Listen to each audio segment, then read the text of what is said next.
বন্ধুরা, আমাদের রহস্যময় পৃথিবীতে ভারত এমন একটি দেশ যেখানে হিন্দু সংস্কৃতির অনেক পৌরাণিক রহস্যময় মন্দির রয়েছে। তার মধ্যে পুরীর জগন্নাথ মন্দির অন্যতম। আর এই মন্দিরের সবথেকে বড় রহস্যময়ী ঘটনা হলো এই মন্দিরের ধ্বজা হাওয়ার বিপরীতে উড়ে।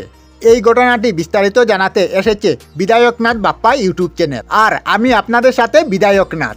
বন্ধুরা, পুরীর জগন্নাথ ধাম ভারতের 4টি ধামের মধ্যে সবথেকে পুরানো। এই ধামের মন্দিরের কথা স্কন্দ পুরাণ, নারদ ও ব্রহ্মপুরাণে কথিত আছে। পুরীর জগন্নাথ মন্দিরে শ্রীকৃষ্ণের অবতারের সবথেকে বড় মন্দির। এখানে তিনি দাদা বলরাম ও বোন সুভদ্রাকে নিয়ে বিরাজ করেন। জানা গেছে 1200 খ্রিস্টাব্দে রাজা অনন্তরাম এই মন্দিরের নির্মাণের কাজে নিযুক্ত হন। তবে সেই কালে এত অদ্ভুত সুন্দর হাতের কাজ মানুষের দৃষ্টি যেমন আকর্ষণ করেছিল, সাথেই এই মন্দিরের সাথে কিছু রহস্যময়ী ঘটনা দীর্ঘকাল ধরে মানুষের চোখে ধরা পড়ছে, যা অতি আশ্চর্য ও বিজ্ঞানের কাছে ব্যাখ্যানীয়। এবার আসি এই রহস্যে। কেন পুরীর জগন্নাথ মন্দিরের ধ্বজ হাওয়ার বিপরীতে উড়ে? আমরা সকলেই জানি হনুমান হলেন পবনদেবের পুত্র, আর হনুমান হলেন শ্রীরামের পরম ভক্ত। শ্রীকৃষ্ণের আরেক রূপ হলেন শ্রীরাম। তাই পুরীর শ্রীমন্দিরের দেখাশোনা করার জন্য শ্রী জগন্নাথ দেব নিজে দায়িত্ব দিয়েছিলেন হনুমানজিকে। কিন্তু একদিন চক্র সুদর্শনের ক্ষমতা নিয়ে হনুমানজির সঙ্গে ঝগড়া শুরু হয়, আর পবনদেব নিজের পুত্র হনুমানের অপমান সহ্য করতে না পারে সুদর্শন চক্রের উপর প্রবল গতিতে ঝড় তুললেন। ব্রহ্মা ও মহাদেবের কথাও তিনি অমান্য করলেন, আর এ কারণে পুরীর সমুদ্র উত্তাল হয়ে যায়, বাড়িঘর ভেঙে চুরমার হয়ে যায়, প্রবল গতিতে ঝড় হতে থাকে। আর এইসব দেখে জগন্নাথ দেব পবনদেবকে অভিশাপ দিতে চান।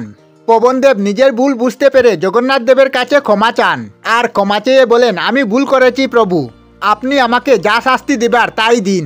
তখন জগন্নাথ দেব বললেন, তুমি অনেক বড় অপরাধ করেছো, শ্রীমন্দিরের উপরের হাওয়া বিপরীতে বইবে, এই তোমার শাস্তি। তখন পবনদেব বললেন, আমার এতে খুব কষ্ট হবে প্রভু, তবুও আমি আপনার আজ্ঞা পালন করব। আর এই কারণে মন্দিরের হাওয়া উপরের উল্টো দিকে বয়। প্রতিদিন জগন্নাথ মন্দিরে হাজার হাজার ভক্তের সমাগম হয়। কোনো দিন, যেমন জগন্নাথ দেবের পুজো রথযাত্রার দিন, অনেক বেশি ভক্তের ভিড় থাকে, অন্যদিন একটু ভক্তের ভিড় কম থাকে। তবে গড় দেখলে সারা বৎসর অনেক তীর্থযাত্রী আসে এই জগন্নাথ ধামে। পুরীর জগন্নাথ মন্দির প্রায় 4 লক্ষ বর্গফুট জায়গায় বিস্তৃত ও উচ্চতা প্রায় 214 ফুট। কিন্তু দিনে মন্দিরের কোনো প্রকার ছায়া পড়ে না। এমনকি এই মন্দিরের ধ্বজে যে ধ্বজা আছে তা বদলানোর জন্য সেই মানুষটিকে 214 ফুট উল্টা উঠে এই মন্দিরের ধ্বজা বদলানো সম্ভব। শ্রীমন্দিরের শীর্ষে 18 দিন অন্তরে পতাকা যদি বদলানো না হয়, তবে মন্দিরের দুয়ার 18 বৎসরের জন্য বন্ধ হয়ে যাবে। প্রতি বছর জগন্নাথ দেবের রথযাত্রার সময় উড়িষ্যার পুরী এবং কিছু অঞ্চলে বৃষ্টিপাত হয়। কোনো বছরই বাদ যায়নি আজ পর্যন্ত। এর কারণ বিজ্ঞানীরাও খুঁজে পায়নি।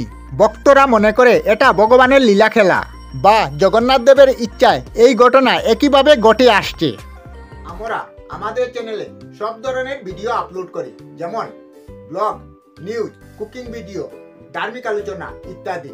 যদি আপনারা এই ধরনের ভিডিও দেখতে পছন্দ করেন তাহলে এই চ্যানেলটি নিশ্চয়ই সাবস্ক্রাইব করবেন। আমি আপনাদের সাথে বিধায়কনাথ আজকের মতো বিদায় নিলাম। আর ভিডিওটি ভালো লাগে লাইক, শেয়ার ও কমেন্ট করবেন। ভিডিওটি সম্পূর্ণ দেখার জন্য অশেষ ধন্যবাদ।